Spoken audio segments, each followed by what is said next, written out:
Kia ora, good evening and welcome to 0800 Tardis Live. Coming up in tonight's show, we're going to be talking about the latest Doctor Who episode. We'll talk about Chris Noth and his character, and I think if you're a Coronation Street fan, we're seeing Selena. Was it Selena Callahan? I don't know what other name she has in there, but she was also in the show. And our in-studio guest is Carrot Nisbet, who's going to be rejoining us to talk about all the politics in this latest episode. Open credits.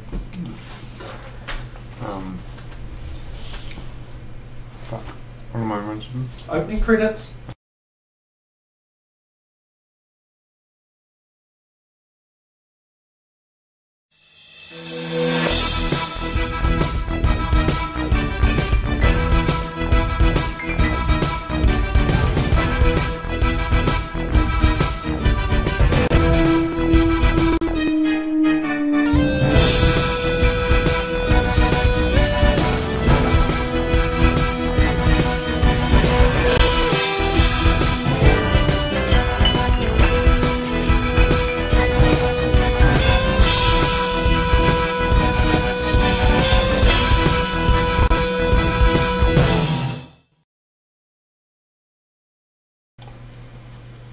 Kia ora, good evening and welcome to 0800 Tardis Live on this beautiful Tuesday night, 30th of October. Don't worry, we've got Halloween tomorrow. And just want to ask, who there felt the earthquake? Just want to know who felt the earthquake. I know I've got hands coming up in the room here. We had a 6.2 magnitude earthquake centred off south of Tamaranui, so we thought we'll definitely tell the whole world that we had an earthquake, but we're still in action. Shaken but not stirred. so true. So we've want to be talking about, you know, the latest Doctor Who episode. I'm just trying to figure out the name. God, I'm having blonde moments this evening. Arachnids in the UK. Sorry? Arachnids in the UK. Arachnids in the UK. Okay, thanks, Carrot. Yeah, very good. So, it was a very interesting episode. I don't know what sort of opinions you've got from it. It feels a bit like, I don't know, I could sit around and say it had that kind of that business type of person. How do you sit there and say? Watching it, it definitely shows that it was trying to be set in modern time. It shows of what would be a world businessman to be sitting there. It's interesting to see Chris Noth playing another character who wants to become the President of the United States, considering if anyone watches The Good Wife, he also played that in The Good Wife. He was the governor of Illinois trying to become the, tried to become president, to become Hillary's vice president running mate, and it backfired completely. But it's very interesting the way he sat there and used the term, I'm aiming for the White House in 2020. I own a bunch of hotels, but I just sit there and sign the contracts. I have staff to sit there and look at things. You know, basically sitting there as someone who goes, you know, doesn't really want to sit there and be accountable for their actions. Sounds a bit like a politician in some aspects, but also sounds like, you know, also made the big point about being a businessman. You know, I don't know what you take from it. We also get to, see Yasmin's mum, which was it Naja Khan? Is that the mum? The name I recognise. I think, yeah, I'll just Google click on the name, only because I can sit there and see it. Oh yes. What she's famous for being Sunita on Coronation Street. Yeah, she's the mother. So I don't know if we're going to see a bit of a recurrence, more recurrences of her. I think it would be quite good if she did make some more occurrences again. But yeah, it's been a bit of an interesting episode on it. There was an insert I was trying to get, but I haven't quite got it. But it shows Peter Florrick running for president in the United States. This is the Chris Noth's Good Wife character. In this one, he was called Jack Robinson. So, but basically, it's we'd seen the same person doing it. So that was definitely one. And you also got to see, you know, different characters in there and showing what fear of the spiders, and the spiders being built on top of a shall we say, a hotel on suspect land. So that's definitely doing it, and it's also you sit there and see there that was it the one who played Grace reprised her role as a ghost. That's another interesting one to show Graham's one there. Now here's something a little bit different. While I was talking to my lovely neighbour next door, we're great with our neighbours, we had an interesting talk about Graham, who was played by Bradley Well. Now, anyone who's sat there and seen him in other shows might feel like he's a character with brains. However, I do say one thing in Doctor Who, he's definitely got to try to play a character who seems to feel a bit dumber than the rest. I don't know if anyone else here shares that opinion. I'm not saying Bradley Welsh does. I would say he's actually quite a smart guy, but it definitely shows that his character definitely plays a, shall we say, a dumber, no, I wouldn't say dumber version, but a, how do I say, a version that tends to be a bit more sceptical of things, a bit more questionable, you know, but, you know, doesn't sit there and look at, you know, like one of the statements he's had in the first episode, you can always sit there and trust the bus driver drivers know everything. You know, don't say that to a Wellingtonian because they wouldn't sit there and know where half the bus routes are, but, you know, that's something that has been said. And, but, yeah, it's a bit interesting there on it. I don't know where you'd sit there and say your highlights are. I do have a couple of comments on there from my friend Kyle. He has sat there and said about how much he sits there and enjoys this current season. Just apologies on this one. I'm not exactly seeing everything live, so you know. But you know that was something, and I can also check what was said, what has been currently said live on 08, if anything's been said live on 0800 TARDIS. Just a moment while I download the page. No one's actually posted anything on 0800 TARDIS, and we'll check what's also happening since to our Mark Who 42 fans who are out there. Great that you can sit there and join us. One quick apology that actually has come from Mark, because Mark has sat there and he was originally, he gives us apologies, he originally was planned to be on here tonight, but there has been a few issues that have kind of done it. He also sits there and says there was one episode he actually would have really got engaged with as well, considering he said there were so many similarities of what's happening in real world politics and what's happening on Doctor Who, taking little, you know, punchlines and that sort of thing. So Mark will sit there and try and get back here for next Tuesday night, but we're working on how to do that. So yeah, this morning he did sit there and ring me up to say he was unable to make it, but he will definitely look to see if he can try and make it for next week's episode. So with my little bit of a ramble on this morning, not this morning, it's evening. We're going to sit there and take a quick break, and we'll be joined after the break with Carrick, who's going to be talking about all his opinions on how do you say it again? Arachnids in the UK. Arachnids in the UK. God, I need to sit there and learn these things in advance. You know, he should be ready to show. He gets the names better than me. So we'll join you after the break.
Okay, and welcome back to 0800 TARDIS Live. I hope you had a quick break with a bit of a refresher, and we'll see if we've got any feedback happening on here at the moment, which it doesn't seem to look that particularly. I wouldn't sit there and say we've got some. Have I got any more? I got my friend Raymond has sat there and did a clap on there, so thank you Raymond for that. So that's about the quickest on the feedback on there. So let's cross to Carrick. What do you think about the Arachnus in the UK? I think it's an interesting recycling of the plot of the Green Death. Look, think about it. Insects, industrial waste equals giant. Well, they're arachnids. Not insects. Now the Green Death. How far back there? Is that classic story? That's classic. It's an evil corporation dumping their waste into a coal mine shaft, and the maggots in it mutate to grow to huge size. It's amazing. I'm trying to figure which doctor that was. Pertwee. Yeah, it sounds like something he would do. Yeah, so this is basically that, only sadly it doesn't have the incredibly camp evil supercomputer. No, they just have Chris Noss. Yeah. So that's the non-controversial statement out of the way. I just want to say I did like this. I am interested in the production values were actually pretty good as far as CGI spiders go, especially after the giant knot spider germs in Kill the Moon, an episode which I'm sure that we're talking about would be completely uncontroversial. So I'm not. Yeah. But okay, let's just talk about Chris North's character, because now politics, that's not controversial at all. But I know. Don't worry. Hopefully, all the people who complain about Doctor Who being political buggered off after the Rosa Parks episode.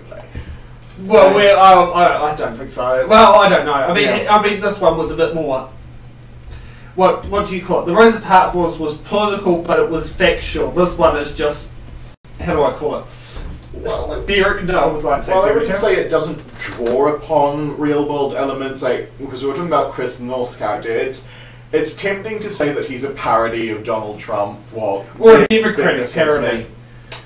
Well, that was kind of the interesting thing. Like, big businessman is trying to run for president just because he can. But then, of course, they in-universe reference the fact that Donald Trump does exist, and this guy does not like him, which kind of removes these. Idea that he's got really a satire of Trump. It feels more like it's a satire of the one that sprung to mind to me was Michael Bloomberg, also super rich billionaire guy. Right, he had the TV channel. Who's been using a presidential run who Trump really does not get on with. It's like you put guys like that, they are quote unquote liberal. It's neoliberalism. That's the better phrase for it. It's the Michael Bloomberg's, the Jeff Bezos's, you mentioned Chris North's character in Good Wife became governor of Illinois. Right now, there's a gubernatorial race in Illinois. Democrat's probably going to win it, though he's facing a Republican incumbent. And he is basically just a rich guy with not much political experience who decided to get onto politics. Yes, no, I do actually remember hearing that on Young Turks, and yeah, I do remember the same thing. Now, I hope he wins, because Republicans... Ugh. But yes, I know. Even so, it's like, this is really the best we could do. So he does feel more like a parody of, shall we say, big corporate, quote, faux progressive than anything else. Like, there's a moment where he's talking to his niece-in-law. It's like, who are you again? It's like, I'm your niece's wife. It's like, oh yes, look at me, aren't I progressive? I have my employees are confidants are gay.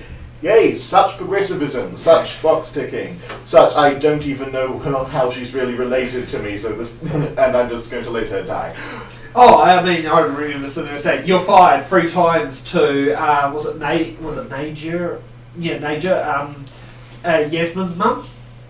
And I remember that being said, and that was, that's such a Trump line. Yeah, it is. I don't think the Trumpiness of the character is unintentional, it probably is. I just think it doesn't read as well as it does with, say, a Bezos who has faux progressive leanings while treating their employees horribly. Yeah. Now, the one thing that the thing is missing, okay, I know you tend to not watch The Good Wife much, but no.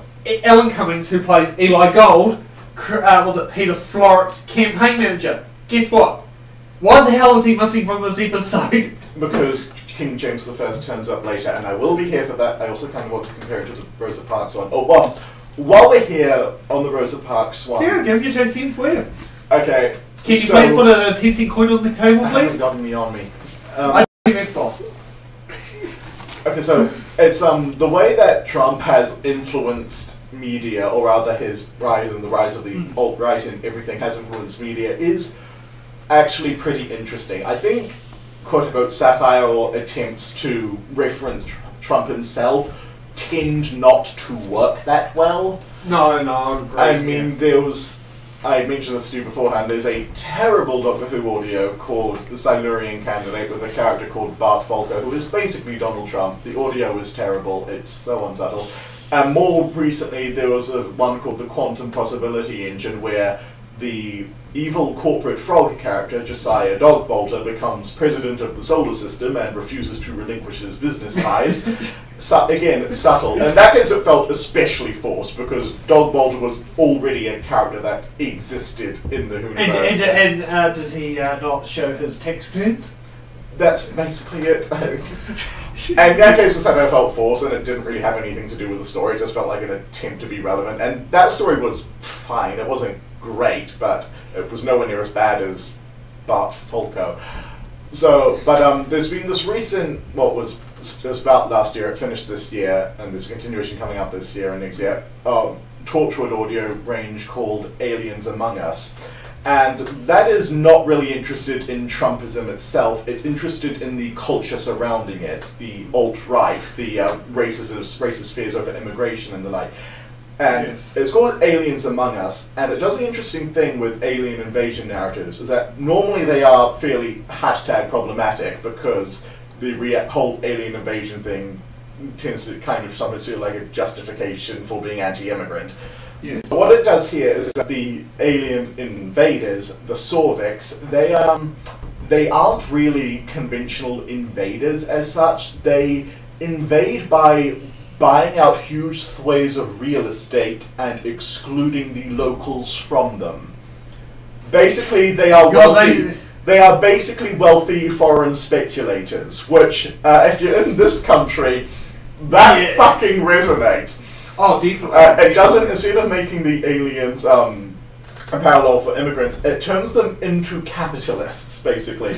And it parallels that with actual real-world immigrants in the story who are clearly suffering, like, with foreign racism and everything. There's an explicit reference to the Red Doors incident.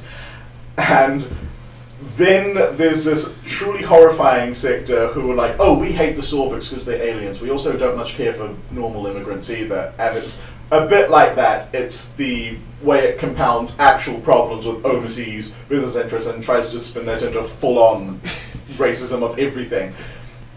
And more recently there was an episode which kind of took the piss out of the alt-right, which I was less keen on because it kind of showed the guy as being a bit more of a pathetic figure, which, given how dangerous they've proven themselves to be lately, I'm not sure how I feel about that, but it did, I think, get how that conspiracy mindset works, which Trump does himself and his own mistruths. It's creating a world which conforms to your prejudices, basically. Oh. And I have gone extremely off topic here. So, yeah, I noticed. Yeah, but what I'm basically saying, but I'm going to bring this back to the latest season of New Who. When I'm saying that satire of the culture surrounding Trumpism and what's happening, because I think he's more of a symptom of it all than really a cause. I think that works better. And I do think that has been reflected in ways which we perhaps don't see. I was talking about the Rosa Parks episode, and his thing, if, say, Trump hadn't been elected, or if this recent surge in fascism we're seeing around the world had not been happening, I'm not convinced that episode would have been made. Yeah. Because when you have everything from the Black Lives Matter movement to and police going on in America, making a story about that feels way more relevant than it perhaps would have, say, 10 years ago. Obviously, the problems back then, which are being confronted now, still existed, they just weren't as in the public eye. No, and I mean, that's definitely right. Like, the other thing I do find about with the Rosa Parks episode, it just shows how much has changed, but how much actually hasn't. Yeah, I do think it's ultimately optimistic, but I do think it's quite telling that Yaz, the one who's the most optimistic of it all, is a police officer. Like Yaz is an interesting character on that front because she's kind of like the Gwen Cooper. She didn't go into law enforcement for the sense of authority or No, she went into it more of the... For a sense of... more out of a sense of adventure than anything. Yeah, or the community side of things. But I think it still is a bit telling. It's an exchange she has with Rose that it's like, so what do you want to be? It's like, in charge. And that does kind of remind me of that joke about liberalism. It's like fascists. We're building concentration camps, and it's like liberals hire more woman guards. That joke. Yeah. Yeah. Oh yeah. I don't mean to say that Yaz is the kind of person to do that. I don't think she is, but I do think her optimism in the situation, contrast to Ryan, who's clearly a bit less impressed by everything, is a bit telling and most certainly intentional.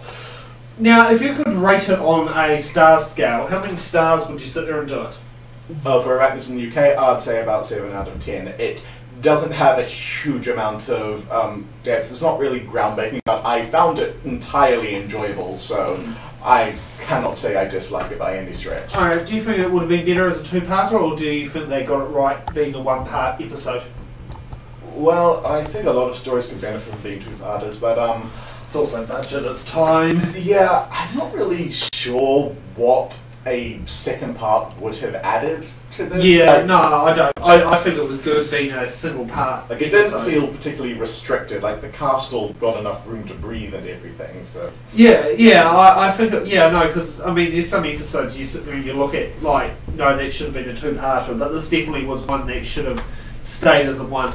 Now, here's some interesting things that may be able to sit there and take note of, is there's the professional rating scores of the reviews.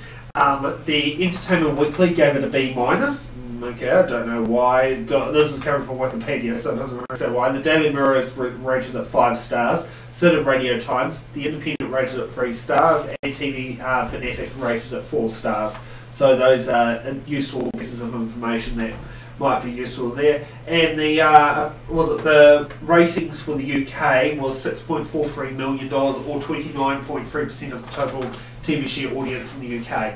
I'm not sure what rating figures there will be in New Zealand, because we actually haven't had our show broadcasted on free-to-air TV yet, but we can probably find out the on-demand figures. I will look at applying through TVNZ to find out what the figures are, to show actually how successful it was compared to when it was on Prime, because, you know, you have to be honest, since TVNZ actually held the rights, I think it's better, because, like, you know, I mean, we can watch it on demand. We don't have to go through dodgy websites to get somewhere. Yes, that is pleasant. Yeah, I mean, you know, and it's great that State Broadcaster has actually picked it up again, because I believe, you know, Doctor Who, well, in the UK it's always been held by the State Broadcaster. It's not actually being held by a private broadcasting thing. Can you actually picture it being on Channel 3? Or Channel... well... It was on Channel 4 for a while. Well, Prime. So Prime. Oh, yeah, it's 4 if you're on Sky, but if it's on free-to-air at Prime, I think it's like 10 or something. Yeah. Yeah. See, just show how long since I've actually had Sky. It shows how little I watch TV these days. It's mostly streaming. Yeah. Well, you know, who watches live TV these days? It's not that common. I mean, well, I do watch it. 6 o'clock news. That's about it. You know. Yeah. So, what do you think is going to happen in the next episode of Doctor Who? It looks like a bit more of an experimental piece next one. I'm actually kind of looking forward to it. The trailer was shit, but all the trailers have been shit for this season. This season has kind of been annoying me. I've so far loved every episode, but I have hated the marketing. The marketing. You think they've... how do you describe it? They've taken... like... how do you describe marketing? Is it more like, what do you call it, single focused? I wouldn't know, I just haven't much cared for it. Like, it hasn't really gotten me excited for the show. Like, I was already, because new season Jodie Whittaker was looking to be great. Yeah, because I do know that... like, that snippet from The Woman Who Fell to Earth, you know, where it's like, sorry, half an hour ago I was a white-haired Scotsman, that came out before the episode. That got me way more excited for the season than any of the trailers did. Yeah, no, definitely. And I'll probably sit there and say, I agree with you on that one. Because, I mean, there's different things, like, I remember watching all the trailers coming up, and it was like, it felt like that passion that's about to come. But, yeah, I do remember, like, when they had posters all around Wellington, like, there was one down the road from your house that I sat there and took a picture of, and there was a couple over there, but it felt like all over the country it was just the same picture. I thought tossing up the pictures might have been like different things coming out. It seems to be, you know, it was just like one picture on Jodie Whittaker. Yeah, it's an awesome picture. It was an awesome picture, but I think, you know, they just focused on that one picture. I think if they had a bit more into it, or they could have followed up with some more, like, I would love to be able to see if they did another round of bus shelter campaigns in Wellington. Well, I just missed that giant billboard they had on Evans Bay back in 2006. Oh! No, well, it had everyone from 10 to the Sycorax to the adherents of the repeated meme. That was all on Oh, no, wait, it wasn't the adherents of the repeated meme, it was the ambassadors from the city-state of binding light. How do I know all this? Because you're a walking encyclopedia of Doctor Who. Yeah, there's just one more comment which I forgot to make, so I'm just going to make this quick. It was on Chris North's character. It's I kind of feel like there's this one line he gets, like, why don't we just shoot at like civilized people? Again, that doesn't really feel like a Trumpian jab to me. That feels more like a jab at America as a whole. Yeah, I think so. And America and the kind of system that would allow men like Trump and men like Chris North's character in this to rise to power in the first place. So. Yeah, and I do have to admit, well, I mean, you know, coming from a country where we are, we have quite good gun regulation. I was going to say we don't have a gun problem, but yeah, we have quite good gun regulation where this isn't actually so much of an issue. And that actually just shows, because you sit there and you see this American approach, and then you see this British approach. No, you can't do that, you can't do that. Because, I mean, that's how the Brits just went to their last year's gun. It's like you watch the British TV shows, like you just don't see guns in them. Like even the Bill, I think, is about the only show that I remember seeing guns in, and you never really saw them. Yeah, the bit where his bodyguard Kevin pulls out the gun is kind of like a whole what the fuck moment in this show, because it's like this is England. People don't bulge about with revolvers. Not even in Doctor Who, where the main character who is unusually opposed to weaponry. Yeah, well, I mean, can you picture Jodie Whittaker goes, I'm pro Second Amendment? I don't think so. Really not. Yeah. No, I mean, well, yeah. So thank you for joining us again on our lovely Tuesday night. Far too much. Oh yeah. I don't know. I mean, you know, it's interesting. You have facts, you have knowledge. It's not like it's having a club. Yeah. So what are we saying? You know that feeling. You do occasionally get those guests who do that from time to time. Now, I don't know if there's much in Doctor Who based events this week. I'm still waiting to hear from Ray Wallace to see how well the Doctor Who quiz went over in the hut last Friday and Saturday night. I will get a little bit of an update from my friend Hayden Brown, who would have gone to it. He can fill me in with the goss of what happened there, and I wonder I'll figure out who was the quiz master and all that sort of thing. Well, I do hope it was the Mayor Ray was, considering he was a big Doctor Who fan on here. And if you're watching, Ray, can we sit there and try and get you on the show at some point in the future? We definitely would love to have a brilliant Doctor Who fan on here. And you can also talk a bit about your Scottish roots, since you're from Scotland originally, even though you sit there and call New Zealand home. So that's it. Now, we're going to sit there and try to see who will have the next guest line next week. We're hopefully, fingers crossed, we can get Mark Baumgarten here. So that will be fingers crossed, and we'll see who else we can get as guests here. I'm also still trying to get the local MP sorted, Paul Eagle. He sat there and said he's promised to come on the show. We're just still waiting for him. However, you know, next time we're hoping we don't have to do question time like ministers next time he's on the show. If he doesn't turn up and have the questions we have asking for him. So I'd like to thank all the fans here for watching tonight. You can join us back here again at 8 PM New Zealand time next week, or 3 AM if you're in the United States. We definitely know that. And you can also watch this on demand either on 0800 TARDIS on our Facebook Live. You can also watch it on Mark42's Facebook Live, and you can also watch it on 0800 TARDIS on our YouTube channel. So thank you for watching tonight's show, and we'll see you next week. Good night.